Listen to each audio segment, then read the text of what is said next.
Welcome friends, एक नई video के साथ मैं प्रोफेसर सीपी भसीन हृदय के अंतःकरण से आपका स्वागत करता हूं। बहुत संक्षिप्त वीडियो है, कृपया धैर्य बनाए रखें और सुने, राष्ट्रहित में है। फ्रेंड्स, आजादी के बाद लगभग हमने ब्रिटेन का जो स्केलेटन था उसको स्वीकार कर लिया था। चूंकि ब्रिटेन में दो हाउसेज हैं, House of Common and House of Lords. हमने भी दो सदन बना लिए थे, लोकसभा और राज्यसभा। लोकसभा को हम लोअर हाउस कहते हैं, राज्यसभा को अपर हाउस कहते हैं। मेरा आपसे निवेदन एक ही है। पहले एक प्रश्न आपके सामने रख रहा हूं। मैं राजनीति विज्ञान का विद्यार्थी नहीं हूं, रसायन शास्त्र का विद्यार्थी हूं। लोकसभा द्वारा जब कोई भी प्रस्ताव पारित होता है तब वो राज्यसभा में जाता है और राज्यसभा उसको अस्वीकार करके वापस लोकसभा में भेज सकती है, और ऐसा हुआ है। लेकिन यदि दोबारा लोकसभा उस पर पुनर्विचार करके राज्यसभा को वापस भेजती है तो क्या राज्यसभा को उसे रोकने का अधिकार है क्या? मैं फिर अपने प्रश्न को रिपीट कर रहा हूं।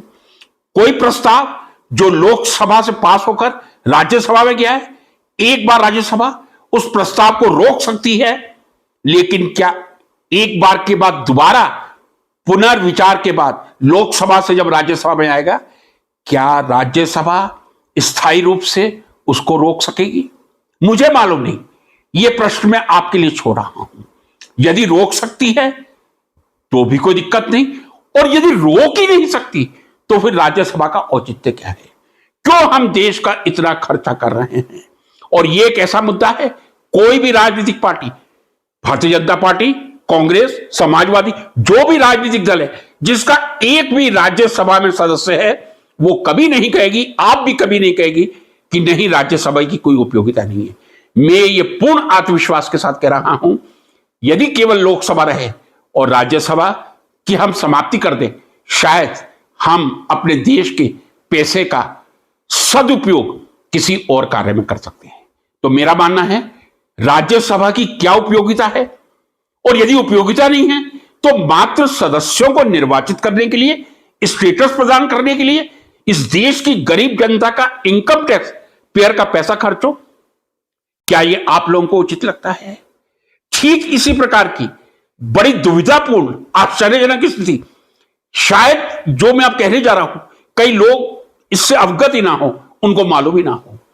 जैसे लोकसभा और राज्यसभा पार्लियामेंट के दो सदन हैं, जी हां, ठीक उसी प्रकार हर राज्य में विधानसभा है, यह हर किसी को मालूम है, और विधानसभा के चुनाव वही 5 वर्ष की अवधि के बाद होते हैं।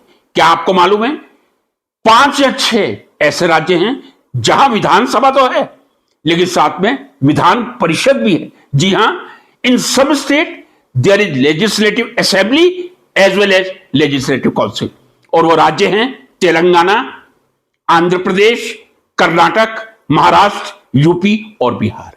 जिस तरह केंद्र में लोकसभा और राज्यसभा दो सदन हैं, ठीक उसी तरह तेलंगाना, आंध्र प्रदेश, कर्नाटक, महाराष्ट्र, यूपी और बिहार में दो सदन हैं। लेजिस्लेटिव असेंबली तो है ही, और होनी चाहिए, लेजिस्लेटिव काउंसिल भी है।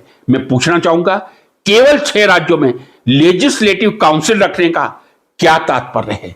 क्या संविधान संशोधन द्वारा राज्यसभा को नहीं हटाया जा सकता? क्या संविधान संशोधन द्वारा ये जो बाइकैमरल असेंबलीज हैं, इनको यूनिकैमरल में कन्वर्ट नहीं किया जा सकता? क्यों नहीं किया जा सकता?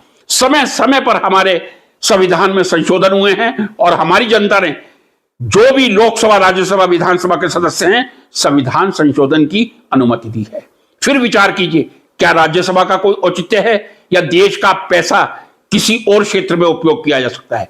6 राज्यों में जो बाइकैमरल असेंबली है, तेलंगाना, आंध्र प्रदेश, महाराष्ट्र, कर्नाटक, यूपी, बिहार, क्या यहां लेजिस्लेटिव काउंसिल की कोई आवश्यकता है? जब बाकी राज्यों में केवल लेजिस्लेटिव असेंबली है तो 6 राज्यों में लेजिस्लेटिव काउंसिल क्यों है?